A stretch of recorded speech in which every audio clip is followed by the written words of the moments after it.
2008 का मुंबई आतंकवादी हमला, इसने एक बार फिर यह दर्शा दिया कि हमारी एजेंसीज के पास इंफॉर्मेशन गैदरिंग या इन्वेस्टिगेशन करने में कई लैप्सेस हैं। इस कमी को पूरा करने के लिए करीबन 1 महीने बाद ही बड़े कदम उठाए गए।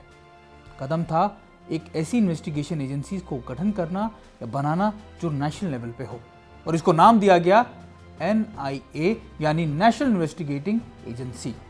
2008 के एक्ट में इसको प्रावधान कॉन्स्टिट्यूशन में इसको डाला गया, तैयार किया गया कि कैसे अब ये एजेंसी सिर्फ और सिर्फ आतंकवादी गतिविधियों के बारे में ना सिर्फ जांच करेगी बल्कि उसकी इंफॉर्मेशन गैदरिंग भी करेगी।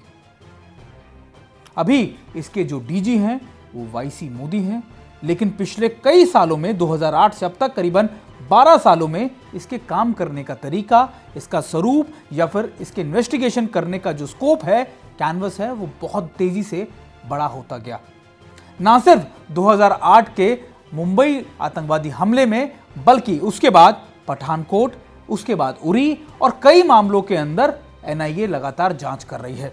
NIA के अपने अलग से कोर्ट हैं, सेशन कोर्ट, जिनमें इन मामलों की आप कह सकते हैं कि हियरिंग चलती है, ट्रायल चलते हैं, और किसी भी शख्स को जिसको NIA गिरफ्तार करती है वो उन्हीं कोर्ट में पेश किए जाते हैं।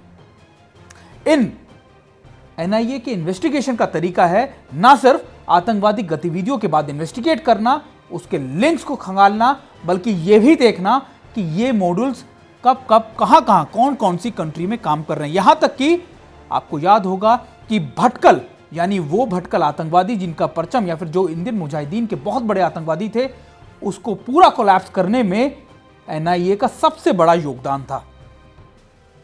नेपाल, अलग अलग जगहों के ऊपर लगातार छापेमारी की गई या फिर उनको वहां से आतंकवादी लेकर आए गए और उसके बाद उसको इन्वेस्टिगेट किया गया। अभी ना सिर्फ NIA टेरर की इन्वेस्टिगेट करती है बल्कि उनके पैसे के लेन देन के बारे में भी इन्वेस्टिगेट करती रहती है।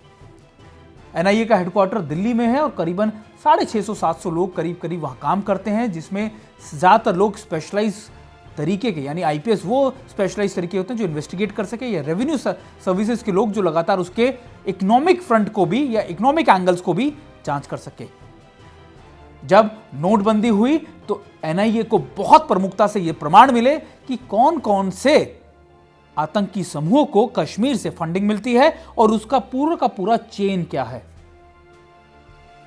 NIA के आने के बाद कई हद तक इन्वेस्टिगेशन में या टेरर आउटफिट्स को खत्म करने में या उनको मोबिलाइज कर या फिर उनको दबाने में बहुत मदद मिली। अभी भी NIA को लेकर कई बदलाव किए गए हैं, और ये बदलाव इसलिए ताकि NIA बदलते समय के साथ जो आतंकवादी ग्रुप अपना स्वरूप बदलते हैं उसको हैंडल कर सके और उसको काउंटर भी कर सके।